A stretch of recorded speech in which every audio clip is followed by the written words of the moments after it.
अस्सलाम वालेकुम नाजरीन। आज खबरें और उनके ऊपर तबसरा पेश किया जाएगा। पाकिस्तान की खबरें हैं, बैन अल-अक़वामी आलमी खबरें हैं। चलते हैं अरफान खान साहब के पास। जी अस्सलाम वालेकुम। बताइएगा सर, आज की नई ताज़ा सूरत हाल जो पाकिस्तान धरने वालों ने धरना दिया हुआ है। जी हाँ जी, धरने वाले जी वो अपनी जगह कायम है। हुकूमत जो है वो अपनी जगह डटी हुई है और इनको इस्लामाबाद नहीं जाने देना। अब देखें कौन कामयाब होता है। दोनों अपना अपना जोर लगा रहे हैं। जो TTL वाले हैं, जो तहरीक बैक वाले हैं, वो भी पूरी तरह अपने असले से या मतलब अपने पूरे साजो सामान के साथ आए हुए हैं। उनके बारे में भी जो रिपोर्ट्स आ रही हैं, जो लोग वहाँ जाके देख रहे हैं, वो यही बता रहे हैं कि भाई फुल तैयारी में है। जैसे तमाम मेडिसिन वगैरह अपने साथ रखी हुई है उन्होंने, खुश्क मेवे हलवे वगैरह बना के वक्त गुजारी के लिए वो सब उनके साथ हैं। फिर ये है कि उन्हें पब्लिक सपोर्ट बड़ी हासिल है। जो हैरानी की बात है वो ये है कि पब्लिक सपोर्ट उनको बहुत ज्यादा है। जैसे अब कामोकी में वो ठहरे हुए थे, जब मरीज के से आगे थोड़ा सा, तो वहां पे 850 देखें एक शख्स ने वहां पे मुहैया की है खाने के लिए, रात के खाने के लिए वहां पे। फिर उन्होंने कहा कि हमें कंबल चाहिए सर्दी के लिए, तो 3000 कंबल जो है वो कहते हैं वहां उसी वक्त इकट्ठा हो गया। फिर ये है कि जो उनके जख्मी हो रहे हैं उनको वो अस्पतालों में नहीं भेज रहे, उनकी अपनी टीमें हैं जो बाकायदा मेडिसिन साथ लिए हुए हैं, मरहम पट्टी का सामान लिए हुए हैं, डॉक्टर साथ हैं उनके, जो फौरी तौर पर उनको ट्रीटमेंट वगैरह दे देते हैं। फिर उनके साथ क्रेने हैं, 3 क्रेने वो साथ लेकर चल रहे हैं। फिर उन्होंने ऐलान किया कि हमें पेट्रोल चाहिए, हमारे पेट्रोल की दिक्कत है। तो कहते हैं कि उसी वक्त BP की 2 गाड़ियां जो है वो पेट्रोल की उनके पास पहुंच गई। एक में 28,000 लीटर पेट्रोल था, एक में 16,000 लीटर जो है पेट्रोल था। तो इसका मतलब है कि इनके पूरी एक तंजीम के साथ इनके पीछे बैक में कोई ताकतें हैं। जिस तरह आपको याद हो जब भुट्टो साहब को निकाला गया था इक़्तिदार से, उस वक्त भी इसी किस्म की निज़ामी मुस्तफा के नाम पे मजहबी कार्ड खेला गया था और ये इस किस्म की पूरी ऑर्गेनाइज होकर काम किए गए थे। आज भी वही सूरत हाल जो है वो नजर आ रही है। अब जो नया नारा उनका है वो फराज शाह सफीर को भूले हुए हैं। वो यही कहते हैं कि हमने हुकूमत को चलता करना है। जब उनसे ये कहा गया है कि भाई आप फ्रांस के सफीर को या साद रफीक साहब वाली बात जो है उससे मुज़ाकरात करें, वो कहते हैं हमारा ये मुतालबा है ही। हम तो ये कहते हैं कि इमरान खान साहब की हुकूमत से हमने जान छुड़ानी है। तो इसका मतलब है कि जो इस तहरीक को एक नया रुख जो है वो मिल चुका हुआ है। और जो पंजाब पुलिस जो रेंजर्स गई थी, ये रेंजर्स ने अभी तक कोई एक्शन नहीं लिया। सिर्फ ये है कि जहाँ मॉब इकट्ठा होता है लोग, वहां पे रेंजर्स की गाड़ी चली जाती है और वो कह दी थी मुंतशिर हो जाओ, और वो लड़ते लड़ते नहीं है रेंजर्स के साथ, वो लोग उस वक्ती तौर पर जो है मुंतशिर हो जाते हैं। अभी भी जो छोटी छोटी झड़पें हो रही हैं जिसके अंदर फाइट हो रही है वो पुलिस के साथ ही है। और सबसे बड़ी बात यह है कि कामों की पुलिस जो है सिला शेखुपुरा, जहाँ पे 300-400 पुलिस वाला जख्मी हुआ है, उसके बाद पुलिस ने हाथ उठा दिए हैं शेखुपुरा जिला की पुलिस ने, और उन्होंने कहा कि हम नहीं लड़ सकते इनके साथ।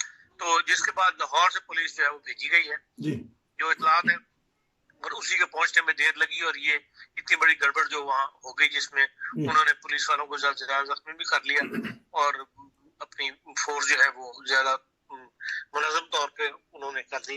अब मसला आके जेलम के पुल पे अड़ना है कि हुकूमत इस किस्म की अफवाहें फैला रही है कि जैसे साद रफीक को रहा कर दिया गया जी, साद रिजवी को, साद रिजवी साहब से मुज़ाकरात जो है वो जेल में जाके हुकूमती वफद कर रहा है। इस किस्म की खबरें टीवी के मुख्तलिफ चैनल्स पर हुकूमत चलवा रही है। जो कहा जा रहा है कि ये सिर्फ अफवाहें हैं उनको कूल डाउन करने के लिए, ताकि उनका गुस्सा ठंडा हो जाए या वो वापसी का सफर इख्तियार कर ले इसके लिए। लेकिन अमलन कोई ऐसे मुज़ाकरात अभी हुकूमत और उनके दरमियान नहीं हुए। जो हमारे जराए हैं वो यही बताते हैं कि चौधरी बशारत साहब जो है वहाँ पे पंजाब के अंदर वजीर कानून, वो एक वाहिद इस वक्त जरिया है तहरीक लबैक और हुकूमत के दरमियान। उनकी वो बात सुन रहे हैं, वही राब्ते का काम कर रहे हैं। लेकिन दारी यही है कि भाई जेलम के ऊपर जो है वो बहुत बड़ा टकराव इनका हो जाएगा। वो तुले हुए हैं اسلام آباد جانے کی طرف، اور جہلم کا پانی کی پوزیشن بھی ایسی ہے کہ بھئی وہاں پہ صرف پل کے نیچے تھوڑا پانی ہے، باقی خشکی ہے، تو وہ کہتے ہیں کہ ہم خشکی کے راستے جو ہے وہ نکل جائیں گے. اچھا جو اخبار رپورٹرز وغیرہ ان کے ساتھ جا رہے ہیں وہ ان سے انٹرویو وغیرہ کر کے پوچھ کے آپ کا پلان کیا ہے وہ ہے، جو باتیں باہر نکل رہی ہیں وہ اس قسم کی ہیں کہ انہوں نے باہر اسلام آباد جانا ہے، جی اور وہ کہتے ہیں کہ ہم پل کی ہمیں پرواہ نہیں، پل تو ہمیں چاہیے کہ ہم نیچے سے جو ہے وہ گزر جائیں گے. اب بات یہ ہے کہ یہ ساری معاملات جو ہیں یہ حکومت کی اپنی ناکامی کی وجہ سے. جی آپ یہ دیکھ لیں کہ 2015 میں جب سلمان تاثیر صاحب کے قاتل ممتاز حسین قادری کو سزائے موت ہوئی تھی، جی تو اس وقت مظاہروں کا جو سلسلہ ہوا تھا جی اس وقت یہ مارد وجود میں آئی تھی جی ٹی ایل پی جو ہے، اور اس کے بعد سے اب تک یہ 6 بار کوششیں کر چکے ہیں، حکومت کے ساتھ ان کا ٹکراؤ ہو چکا ہے، اور 6 کی 6 بار حکومت نے پسپائی اختیار کی ہے. جی اور یہ پہلی بار ہے کہ حکومت تھوڑا سا سٹینڈ لے رہی ہے جی کہ بھئی ہاں ہم نے ان کو ختم کرنا ہے. 2017 میں جو فیض آباد دھرنا ہوا تھا اس میں انہوں نے حکومت نے فوج سے مدد مانگی تھی، تو فوج نے کہہ دیا تھا کہ بھئی آپ سول اقدامات کا ہے پہلے اس کا جائزہ لیں جی اور اس کے بعد پھر آخری حربے کے طور پر آپ ہمیں بلائیں. اور پھر اس وقت ایک نیا راستہ پیدا کیا، فوج جو ہے وہ ضامن بن گئی اور وہ پیچھے چلے گئے. اور اس کے بعد بھی حکومت سو گئی، انہوں نے یہ نہیں کیا کہ بھئی ان کے خلاف اقدامات اٹھاتی.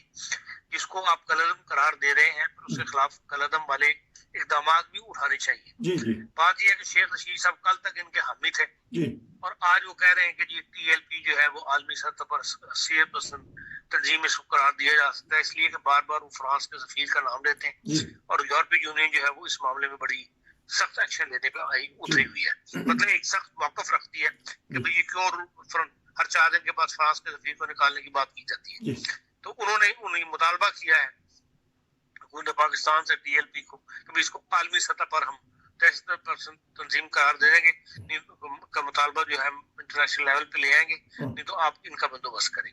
سپریم کورٹ نے جو فیصلہ دیا تھا اس میں 17 نفاذ ایسے بتائے تھے ان دونوں جج صاحبان نے جس پر حکومت عمل کرتی تو ان کو روک سکتی تھی. جب آپ نے اس کو کالعدم قرار دے دیا تو پھر کوئی تک نہیں تھی کہ ان کو الیکشن میں حصہ لیا جاتا. پھر جس طرح الیکشن کمیشن میں جس کو کالعدم قرار دیتے ہیں آپ اس کے اکاؤنٹ وغیرہ چیک کرتے ہیں، اس کی آمدنی کا ذریعہ چیک کرتے ہیں، وہ سارے نکات سپریم کورٹ نے لکھے ہوئے تھے، لیکن اس پر کسی نے عمل نہیں کیا. نہ نون لیگ کی حکومت نے عمل کیا اس وقت، اور نہ بعد میں آنے والی تحریک انصاف کی حکومت نے غلط کیا. صرف وقت ٹاپنے والی باتیں کرتی ہیں حکومتیں، اور اسی لیے یہ اپنی غلطیوں کی وجہ سے اس قسم کے حالات جو ہے وہ پیدا ہو جاتے ہیں جو ملک کے لیے بدنامی کا باعث بنتے ہیں. اور یہی صورتحال سے پاکستان جو ہے اس وقت دو چار ہے. جی اچھا، یہ اب دریائے جہلم کے اوپر میدان جنگ لگے گا، گھمسان کی لڑائی ہوگی. حالانکہ انہوں نے تو کاموں کی کہ آگے خندق کھول لی تھی، تو وہ خندق بھی کراس کر گئے. وہ خندق سب کراس کر رہے ہیں، وہ کاموں کی سے آگے نکل چکے ہیں. آج صبح جلوس ان کا باقاعدہ آگے کی طرف روانہ ہوا ہے، صبح آگے کی طرف وہ جا رہے ہیں، اور یہ ہے کہ اسپریڈ ہو کے وہ جا رہے ہیں. وہ پوری طرح ایک بنا کے جو ہوتا ہے کبھی ہزاروں کٹھے ٹریولنگ کر رہے ہیں، بلکہ ٹولیوں کے اندر وہ پوری طرح منظم ہے. وہ ان کو باہر پہننے سے گائیڈ لائن مل رہی ہے، اور وہ بھی اپنے طریقے جو ہے اپنا کے جو حکومت کی کاروائیاں ہیں، جو حکومت اقدامات ہیں ان کا توڑ ڈھونڈا ہوا انہوں نے، اور اس کے مطابق وہ آگے کی طرف بڑھ رہے ہیں. اور کہا یہی جا رہا ہے جو جس سے میری بات ہوئی اخبار نویس سے پاکستان میں جو ساتھ ہے جلوس کے، اس نے یہ بتایا کہ بھئی جہلم کے اوپر جو ہے ایک بڑا فساد ہونے کا خطرہ ہے. آج یہ ایک آپ نے بریکنگ نیوز دے دی ہے کہ آپ کے جو وہاں اخباری نمائندے دوست ہیں وہ ساتھ ساتھ جلوس کے چل رہے ہیں. ناظرین، دریائے جہلم کے اوپر طبل جنگ بجے گا، گھمسان کی لڑائی ہونے کا خطرہ ہے اور جانوں کا خطرہ ہے، اور پانی بھی وہاں کم ہے دریائے جہلم میں. بہرحال یہ بڑی تشویشناک خبریں اور ٹی وی پہ بھی آ رہی ہیں، یوٹیوب بھی بھرا پڑا ہے، یہ سوشل میڈیا بھی دے رہا ہے. لیکن اس کو لیڈ کون کر رہا ہے خان صاحب؟ یہ بتایا انہوں نے اخبار نویس صاحب ان کی لوکل قیادت جو ہے وہ کر رہی ہے، ٹھیک ٹی ایل پی والوں کی. ٹھیک.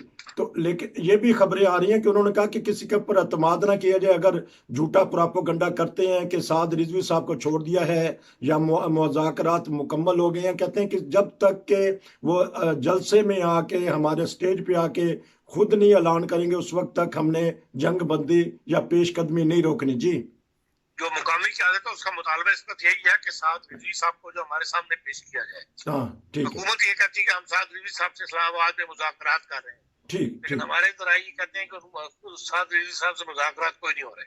ठीक। अच्छा ये बताइएगा कि ये इस्लामाबाद का क्यों रुख कर रहे हैं? ये इमरान खान ने खुद इस्लामाबाद से मुराद ये है कि पिंडी का रुख कर रहे हाँ, हैं, धरना चौक जो है हाँ तो धरना चौक ये फैसलाबाद में। हाँ जी, इमरान खान ना करेने लेके जाते उनको पता है कि इमरान खान भी इस तरह आए थे, शायद हम भी इस तरह आ जाएं। बस देखे ना, तालिबान के अफगानिस्तान पे कब्जा करने के बाद ठीक इस ठीक रुझान को तकवीत मिली है जी। कि इख्तिदार के जोर पे या बंदूक के जोर पे हम जो है इख्तिदार हासिल कर सकते हैं। ठीक ठीक। ये तो थी वहाँ की पाकिस्तान की, और आलमी खबरें भी आजकल बड़ी गर्दिश कर रही हैं, इस बारे में बताइएगा। आलमी खबरों में तो सबसे बड़ी खबर यही है जो पोलैंड को के साथ झगड़ा चल पड़ा है यूरोपीय यूनियन का। जी आपको पता है यूरोपीय यूनियन का पोलैंड जो है यूरोपीय यूनियन में शामिल हुआ था जी उधर से रूस के जेरे से निकल के, जी और इनको 12 बिलियन यूरो की सालाना इमदाद जो है इनको इंफ्रास्ट्रक्चर दुरुस्त करने के लिए जी वो यूरोपीय यूनियन हर साल देता है। ठीक और लेकिन जो बेलारूस वाले मामले के अंदर आके उन्होंने रूसी पॉलिसी का साथ दिया है। बेलारूस से जी लोग जो है वो दबोदब पोलैंड में इकट्ठे हो रहे हैं जी जो आगे यूरोप की तरफ ट्रैवल करेंगे जी असाइलम के लिए या जी महाजर बन के। जी तो उसके ऊपर पोलैंड की अदालत ने जो वहाँ की सबसे बड़ी अदालत है सुप्रीम कोर्ट जिसको हम कहते हैं, जी वहां से उन्होंने एक फैसला ले लिया है कि भाई यूरोपियन यूनियन की जो कोर्ट है जी उसके जो फैसले हैं उसकी पोलैंड जो है उसका पाबंद नहीं है ओ उसके ऊपर। ठीक तो ये एक बहुत बड़ा बात है कि 12 बिलियन सालाना खाई भी जाओ हमारे मेंबर बन के, जी और जो यूरोपीय यूनियन फैसले कर रही है उसके आप पाबंद भी नहीं है। ठीक तो उसके ऊपर कल जो इजलास हुआ है यूरोपीय यूनियन की कोर्ट का, यूरोपीय यूनियन हाई कोर्ट, जी उन्होंने 1 मिलियन यूरो सालाना पर डे के हिसाब से पोलैंड को जुर्माना किया ओ कि भाई आप अगर यूरोपीय यूनियन की जो कोर्ट है, जी कोर्ट ऑफ जस्टिस, यूरोपीय यूनियन की बात नहीं मानेंगे तो फिर आपको 1 मिलियन यूरो जो है वो पर डे के हिसाब से जुर्माना करना पड़ेगा। जी और यूरोपीय यूनियन की जो कोर्ट है उसने ये फैसला किया कि पोलैंड की सुप्रीम कोर्ट जो है ये अपना फैसला जो है वापस ले जो उसने किया। तो अब ये एक तनाज़ा जो है यूरोपीय यूनियन और पोलैंड के दरमियान जो वो खड़ा हो गया। देखें ये क्या रुख इख्तियार करता है। तो ये दिन ब दिन आलमी हालात ख़राब होते जा रहे हैं, तो अमेरिका बहादुर क्या सोच रहा होगा कि वो अपनी प्लानिंग में ठीक जा रहा है या कुछ उनके में कमी है प्लानिंग में उसकी? ये तो यूरोपीय यूनियन का तो टोटली मसला है जो अमेरिका ने, मतलब इसका अमेरिका में कोई दखल वगैरह नहीं है, लेकिन यह है कि यूरोप के अंदर भी इससे एक डिवाइड वाली कैफियत जो पैदा हो रही है। तो इसलिए ये एक फिक्रमंद बात है कि भाई यूरोपीय यूनियन जो हमेशा मुश्तरका फैसले करती है उसके अंदर एक मुल्क जो है वो अगर अलहदा होता है, जैसे बरतानिया अलहदा हुआ, अब पोलैंड ने भी एक नया झगड़ा खड़ा कर दिया, इस तरह और दूसरे मुल्क भी रीच कर सकते हैं। तो यूरोपीय यूनियन का वजूद जो है वो खतरे में पड़ सकता है। नहीं जी, आपने एक खबर दे दी कि यूरोपीय यूनियन का वजूद जो है खतरे में पड़ सकता है। नाज़रीन, ये थी आज की पाकिस्तान की ताज़ा खबरें कि वहाँ से जो हमारे अखबारी नुमाइंदे हैं, खान साहब के दोस्त, वो साथ साथ चल रहे हैं, लम्हा बबला वो दे रहे हैं, लेकिन ये नहीं समझ आ रही कि इधर से वो मुज़ाकरात कर रहे हैं, एक तरफ कालादम कह रहे हैं, रेंजर्स भी, फौज भी बुला ली है, रेंजर्स भी। तो ये मसला तो हल हो जाना चाहिए, जब रेंजर्स आगे उन्हें मुंतशिर कर दें। देखिए बात यह है कि जिसको आपने कलअदम करार दे दिया, जिसको आपने दहशतगर्द तंजीम करार दे दिया, उससे हुकूमत को मुज़ाकरात नहीं करने चाहिए। जी जी इस वक्त उनको सख्ती के साथ निबटना चाहिए और उनका वजूद जो है खत्म करना चाहिए। जी जिस तरह लश्कर जंगवी को उन्होंने, अगर उसका कोई वजूद है तो वो अंडरग्राउंड ही है, ठीक, रोड के ऊपर या फ्लोर पे उनकी कोई एक्टिविटीज वगैरह अब नहीं है। इसी तरह उसी सख्ती के साथ इनको जो है इनके साथ भी निपटना चाहिए, तहरीक लबैक वालों के साथ, नहीं तो ये दर्द सरी मुस्तकिल पाकिस्तान के लिए बनी रहेगी और आलमी सतह पर पाकिस्तान के लिए बदनामी का बायस बनी रहेगी। आपका बहुत शुक्रिया कि आपने हमें नई सूरत हाल से आगाह किया। नाज़रीन, ये थी आज की खबरें और उसके ऊपर तबसरा। नसीर को इजाज़त दीजिए। खान साहब आपका शुक्रिया। अस्सलाम वालेकुम।